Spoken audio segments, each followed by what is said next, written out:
Bienvenue sur la 5e étape de la Cro Race, le Tour de Croatie, une étape raccourcie de 100 km, 100,5 km exactement entre Bosiljevo et Karlovac.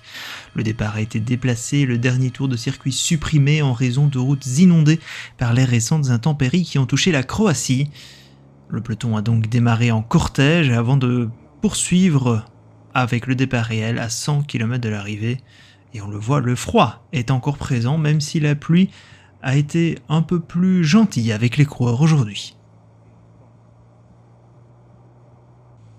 La première attaque émane de 3 coureurs après une dizaine de kilomètres, le polonais Tomasz Budzinski de Mazowsze Serce Polski, le britannique Charles Page de TDT Unibet et le néerlandais Jordan Abets de Metec Solarwatt, derrière deux hommes en contre dont le croate Nikola Goshkovic d'Adria Mobil. Ce dernier chute dans un virage, ce qui les empêche finalement de rentrer sur le groupe de tête. Les trois hommes, eux, continuent leur route via la première côte du jour, la côte de Zavlaka, avec Abets qui prend le maximum de points pour son équipier, le leader du classement de la montagne, Axel van der Tuuk. C'est l'équipe DSM-Firmenich-PostNL qui contrôle le peloton pour le Danois Tobias Lund Andresen, le deuxième du classement général. L'équipe Team Emirates reste évidemment attentive pour le leader du général, Brandon McNulty. Le trio de tête ne gardera pas longtemps la tête et sera repris à 67 km de l'arrivée, juste avant le sprint intermédiaire de Josip Dol qui est important car il y a des secondes de bonification importantes pour le classement général.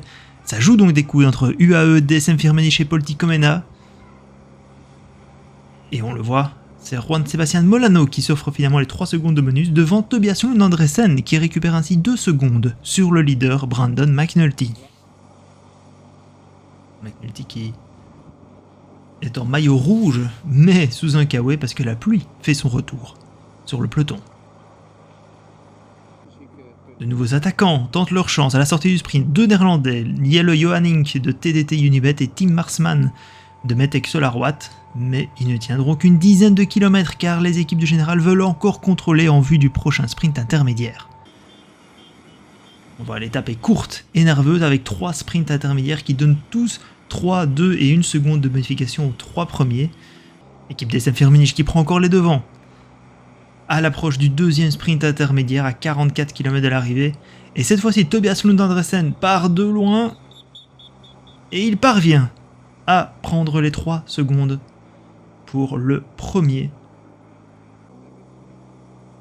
Johanning n'en a pas fini avec cette étape et retente encore de s'échapper à 38 km de l'arrivée.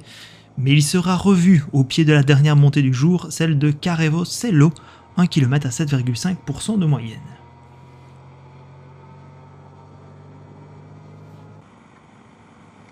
Sur cette côte, c'est le néerlandais Axel van der Tuuk, le leader du classement de la montagne, qui prend le maximum de points afin d'assurer ainsi son maillot vert.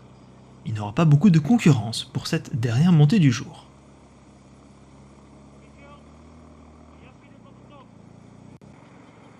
Du peloton, l'enchaînement fait mal, mais un regroupement s'annonce avant les 25 derniers kilomètres jusqu'à l'arrivée à Karlovac.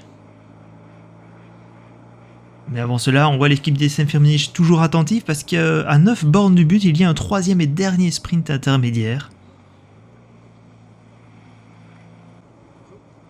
Là, c'est Fred Wright de l'équipe Bahrain Victorious qui lance, mais Andresen, à gauche, se montre finalement le plus rapide et prend encore les 3 secondes de bonification. Ils font sur Brandon McNulty. Le rythme ne baisse pas, on est à fond désormais jusqu'à l'arrivée avec l'équipe DSM-Firmenich, avec Bahrain Victorious, Israel Premier Tech, qui sont devant pour les 7 derniers kilomètres jusqu'au sprint massif qui s'annonce. Approche de sprint, UnoX est l'équipe la mieux placée dans le final pour emmener le Norvégien Alexander Kristoff.